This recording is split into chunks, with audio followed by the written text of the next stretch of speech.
संत तो नित्य मुक्त होते हैं, उनके लिए इस प्रकार के लौकिक बंधन की भला क्या सत्ता थी। परंतु श्री श्रुति उदधि जी महाराज ने इसे भी अपने आराध्य प्रभु की लीला ही समझा और निश्चिंत भाव से चल पड़े राजा को अज्ञान और अहंकार के बंधन से मुक्त करने। सिपाहियों ने बरामद माल राजा के पास रखकर सारी घटना बताई। राजा भी अविवेकी ही था। उसने बिना सोचे विचारे श्री श्रुति उदधि जी महाराज को चोरी के आरोप में कारागार में निरुद्ध करा दिया। संत के लिए क्या, उनके लिए तो कुटिया और कारागार में कोई भेद ही नहीं था। वे वहीं बैठकर भगवान का ध्यान करने लगे। उन्हें इस घटना से किसी प्रकार का खेद या रोष नहीं था, परंतु राजा का यह अन्याय संतों के परम आराध्य परमात्मा प्रभु से न देखा गया। उन्होंने राजा के मस्तक में पीड़ा उत्पन्न कर दी। राजा ने अनेक प्रकार के उपचार किए, परंतु संत अपमानजनित प्रभु द्वारा दंड स्वरूप दी गई वह पीड़ा किंचित भी शांत नहीं हुई।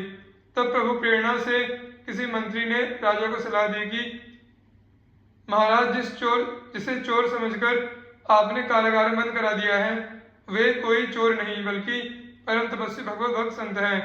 आप उन्हें तुरंत कारागार से मुक्त कराइए। राजा की भी समझ में यह बात आ गई और वह त्राहिमाम करता हुआ संत के चरणों जा पड़ा। श्री श्रुति उदधि जी महाराज परम संत थे। उन्हें कहीं से किसी भी प्रकार का राजा के प्रति क्रोध नहीं था। उन्होंने राजा के सिर पर हाथ रखा। इससे उसके न केवल मस्तक की पीड़ा शांत हो गई, बल्कि उसके मस्तिष्क के बंद ज्ञान कपाट भी खुल गए। उसने सपरिवार श्री श्रुति उदधि जी महाराज का शिष्यत्व स्वीकार कर लिया।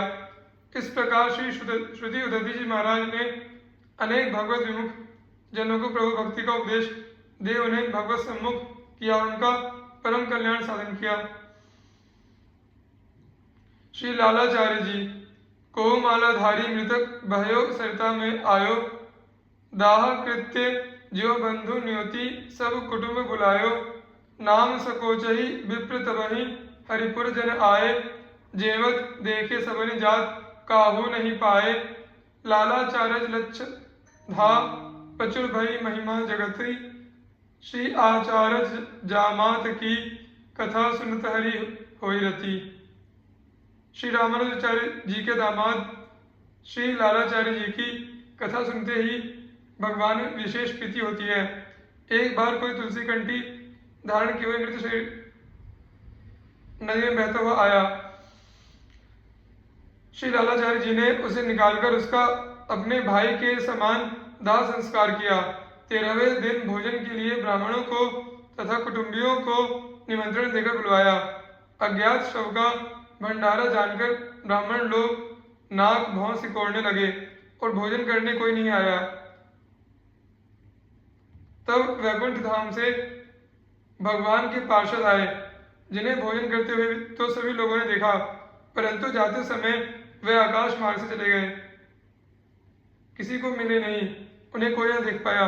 इस चमत्कार से लालाचार्य जी की महिमा संसार में लाखों गुना बढ़ गई। संत श्री लालाचार्य जी महाराज का संक्षिप्त परिचय इस प्रकार है। परम वैष्णव संत श्री लालाचार्य जी महाराज आचार्य रामानुज जी के जामाता थे। वैष्णव वेश के प्रति उनकी अनन्य निष्ठा थी। वे वैष्णव वेशधारी प्रत्येक संत को अपना भाई मानते थे और उसका उसी प्रकार आदर सत्कार करते थे। श्री लालाचार्य जी महाराज के इस दिव्य भाव को उनकी सहधर्मिणी तो जानती थी, परंतु साधारण लोग भला इसे क्या समझे कि केवल तुलसी वाला धारण करने मात्र से ही वैष्णव ब्रह्मा जी द्वारा भी पूज्य हो जाता है, फिर मनुष्यों की तो बात ही क्या है।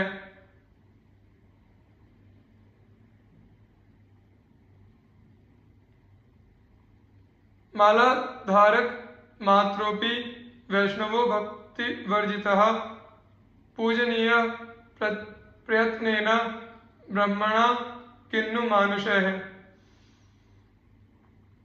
एक दिन श्री लालाचार्य जी महाराज की पत्नी जल भरने के लिए नदी तट पर गई हुई थी।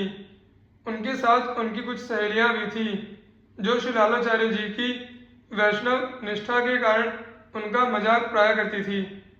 जिस समय वे लोग जल भर रही थी, उसी समय किसी वैष्णव संत का शव बहता हुआ उधर आया। उसके शरीर पर वैष्णव चिन्ह अंकित थे और वह कंठी माला धारण किए हुए था। सहेलियों ने व्यंग करते हुए शिवाचार्य जी महाराज की पत्नी से कहा, इन्हें देखकर ठीक से पहचान लो, तुम्हारे जेठ हैं या देवर। यह कहकर खिलखिलाती हुई चल दी। श्री लालाचार्य जी महाराज की पत्नी ने घर आकर श्री लालाचार्य जी से यह बात बताई। सुनकर श्री लालाचार्य जी करुण क्रंदन करने लगे। उनके मन में ठीक वैसे ही करुण भाव उत्पन्न हुए जैसे अपने अग्रज या अनुज के शरीर शांत होने पर होते हैं। अंत में यह सोचकर अपने मन को शांत किया कि मेरे ये भाई भगवत भक्त थे, वैष्णव संत थे, अतः इन्हें भगवत धाम की प्राप्ति हुई है। तत्पश्चात उनका शब्द प्राप्त कर अंतिम क्रिया करके उद्देश्य से वे नदी किनारे अंतिम क्रिया करने के उद्देश्य से वे नदी किनारे आए और विधि विधान पूर्वक उनकी क्रिया की। श्री प्रियादास जी महाराज इस घटना का अपने एक कवित्व में इस प्रकार वर्णन करते हैं। आचारज को जामात बाल ताकि सुनो, नीके पायो उपदेश संत बंधु कर मानिए, कीजे कोटि गुनी प्रीति एपे न बनती रीति, ताते इति करो याते घटती न आनिए, मालाधारी साधु तन सरिता में बह्यो आयो, ल्यायो घर फेरी के विमान शव जानिए, गावत बजावत ले नीर तीर दाह कियो, यो दुख पायो सुख पायो समाधानिए। त्रयोदशा के दिन श्री लालाचार्य जी ने उन वैष्णव संत के निमित्त ब्राह्मण भोजन का आयोजन किया और उसके हेतु स्थानीय ब्राह्मणों को आमंत्रण दिया, परंतु कोई ब्राह्मण उनके यहाँ भोजन करने न आया। उन ब्राह्मणों ने आपस में तय किया कि यह लालाचार्य पता नहीं किस जाति का शव उठा लाया और उसके त्रयोदशा में हम लोगों को खिलाकर भ्रष्ट करना चाहता है, अतः इसके यहाँ किसी भी ब्राह्मण को नहीं जाना चाहिए। तथा जो ब्राह्मण परिचय के आए उन्हें भी सब बातें बताकर रोक देना चाहिए। भक्तमाल के टीकाकार श्री प्रियादास जी इस घटना का इन शब्दों में वर्णन करते हैं।